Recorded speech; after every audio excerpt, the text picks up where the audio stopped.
ভিত্তিহীন এই মামলা দুটির বিষয়ে আমরা গণ অধিকার পরিষদ তীব্র নিন্দা ও প্রতিবাদ জানাচ্ছি।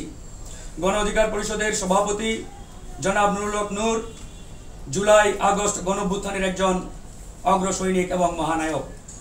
ইতিমধ্যে আপনারা জানেন, বিগত এই আন্দোলনের একজন ফ্রন্ট লাইন সৈনিক হিসাবে নেতৃত্ব দেওয়ার কারণে তৎকালীন ফ্যাসিস্ট খুনি স্বৈরাচার শেখ হাসিনার সরকার তাকে নির্দয়ভাবে গ্রেপ্তার করে নির্মম নির্যাতন করেছিল।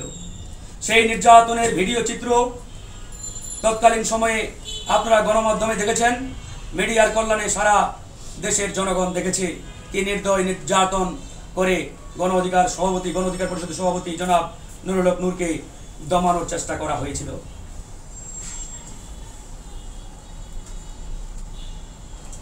আমরা গভীর উদ্বেগের সাথে লক্ষ্য করছি, তৎকালীন স্বৈরশাসক শেখ হাসিনা যেমন তথ্য প্রমাণ ছাড়াই বিগত সময়ে রাজনৈতিক নেতৃবৃন্দের নামে মিথ্যা, বানোয়াট এবং ভিত্তিহীন মামলা দায়ের করতেন, ঠিক একই কায়দায় বিপ্লব পরবর্তী এই দ্বিতীয় স্বাধীন সার্বভৌম বাংলাদেশে কিছু তথাকথিত সমন্বয়ক পরিচয়ধারী ছাত্রনেতা এই মামলাবাজিতে মেতে উঠেছেন।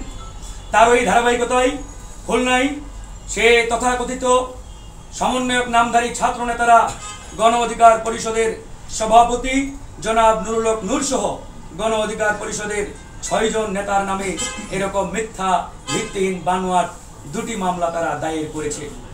গণ অধিকার পরিষদ আপনারা জানেন, রাজপথে আন্দোলন সংগ্রামের মধ্য দিয়ে গড়ে ওঠা একটি রাজনৈতিক দল।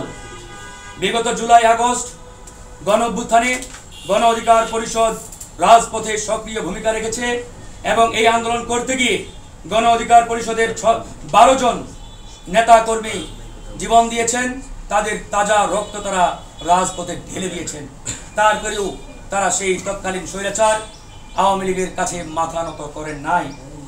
গণ অধিকার পরিষদ রাজপথে আন্দোলন সংগ্রামের মধ্য দিয়ে ফ্যাসিবাদী আওয়ামী সরকারের রক্তচক্ষুকে উপেক্ষা করে শেখ হাসিনার জালিমতন্ত্রকে বাংলাদেশ থেকে উৎখাত করেছে।